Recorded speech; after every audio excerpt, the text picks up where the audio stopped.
What is the crack, lads? It is the Midnight Kid here, back with episode 18 of my myClub series, and we are playing against Knobhead FC today.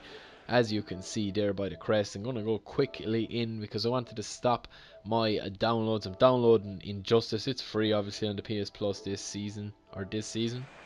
month. So we're straight into the action here. And last couple of episodes I've just talked about PES in general. I haven't really been commentating on the match. It's more like highlights in the background or whatever. Let me know what you think of these type of episodes, or would you rather me kind of have blow by blow action? But straight away he gets off to a lucky start. He gets a good chance off, and I always like to get the first shot and goal. I think it sets the precedent for how the match is going to ebb and flow or whatever. But yeah, I mean, he had Yaya Toure, he had a few other players as well. I think he had Cavani on the bench. I think Cavani was on the bench. But I mean, it was just this type of game that I never really kind of got going in it, but at the same time I was involved in all the game. It wasn't never out of my reach, I felt, but I just never really got going. Midfield is a big problem area for me. I can't seem to get the ball from my defensive midfield area to my attacking midfield. It isn't working for me. I always lose the ball in the central park area. I always kind of overrun it, or I always trying to give to Ribery. Like, Ribery's picking it up there, he's going to do no damage there because the pace of the game is such in a way that once you get past 2 or 3 men sprinting, your energy just goes and you just can't. You just can't do it. Marco Reus, I got a beautiful tackle on him, and I was absolutely butchering Marco Reus. There was no love lost there for me with him at all. But he was just kind of pumping it through to Reus. He was pumping it through to Toivonen, and I was trying to get on the ball with Shirley. I get a few good runs with Shirley here. This is a brilliant effort here.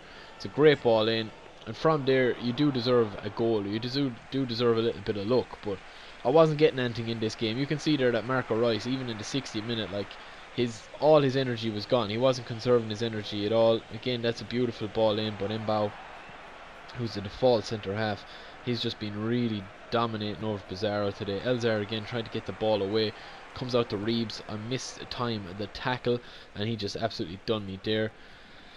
This guy had no energy as well, so I decided to just put the pressure on him. I was trying to get the ball away with Ribery to Charlotte to Pizarro, back to Ribery if I could, and trying to force it through, but it just wasn't working. As I said, it wasn't working. It was more kind of scrappy than I like. I don't like matches becoming ping pong scrap fests.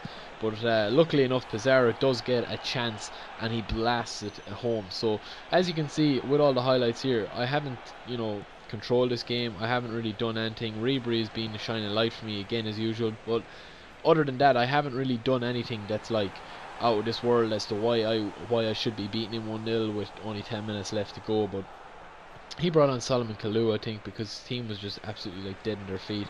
And again, that's really poor defending from me. Costelling goals. He's been a saviour for me. He's just been an absolute beast. He's really, really good. I wish I had somebody even better, maybe Neuer or someone, obviously, but Joe Hart or De Gea, but Costel is invaluable. Anything on there. So he gets a chance there just a couple of seconds ago with a big header, but he blows it. And I hold on for the win. So Knobhead FC, West Berlin, can't beat me. And it was always going to be a difficult game. But look, I mean, you just have to take them sometimes. What do you do, lads? I want to know. What do you do when you're up 1-0? Do you kind of sit back and pass the ball more, or do you still go as if it's 0-0? Because sometimes I mix it up, but usually I just go as kind of cut out the game and try not concede. So I decided to open up a pack here, or a ball, or whatever you want to call it. And luckily enough, I get a gold, and happens to be a substitute keeper who I have no need for really. So it is John Ruddy from England. Not a bad keeper, 78 overall. You can see his speed there is only 11, which is frighteningly poor. So we'll go into the next game. It's a double header in this episode, double highlight package. And in this game, this is the opposite. This game I felt in complete control, and things just didn't go for me. I mean, I was actually, like, I was on the ball really well. I was using the ball really well. He was pace. I mean, he had Markovic. I think he had a few others as well. I actually forget who he had. He had that guy Bannon, I think, loaned.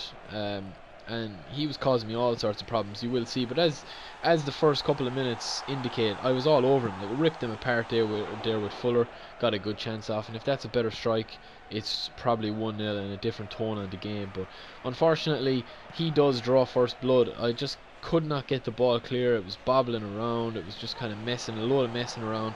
And there was a few times here looking back on these highlights when I've been clear on goal or clear to make a pass through ball or whatever, and I haven't done it.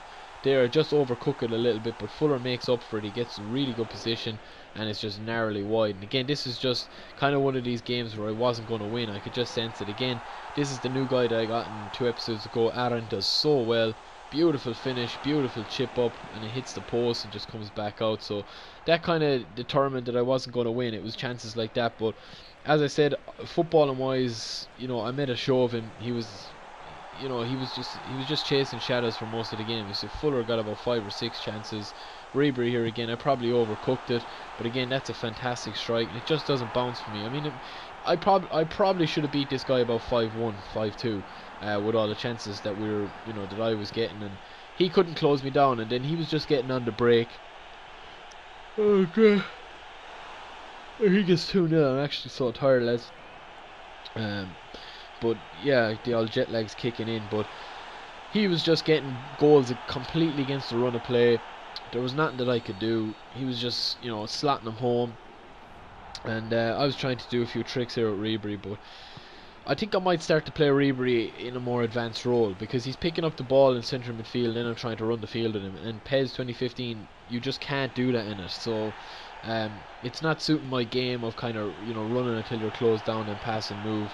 And in fairness, that was a fantastic tackle. He could have had 4 or 5 goals in this game, because in the second half or the last 15 minutes, I just completely tuned out. I was just so pissed off at missing all the chances, and I'm really frustrated that I can't bag a proper striker. I mean, I've spent about 100,000 on players, and I got Gargrov, and I got 1 or 2 others, and I'm actually going to get a striker quite soon. But I've got no pacey striker, and you don't need all pace, but you need a good pacey finisher. That's what you need. So I need a top class striker if I'm going to be getting up the divisions, because I'm not going to be spending crazy money like some other people are. But I do need a good spine to the team, and that needs to be a striker to start that off. But lads, that is it. I'll get to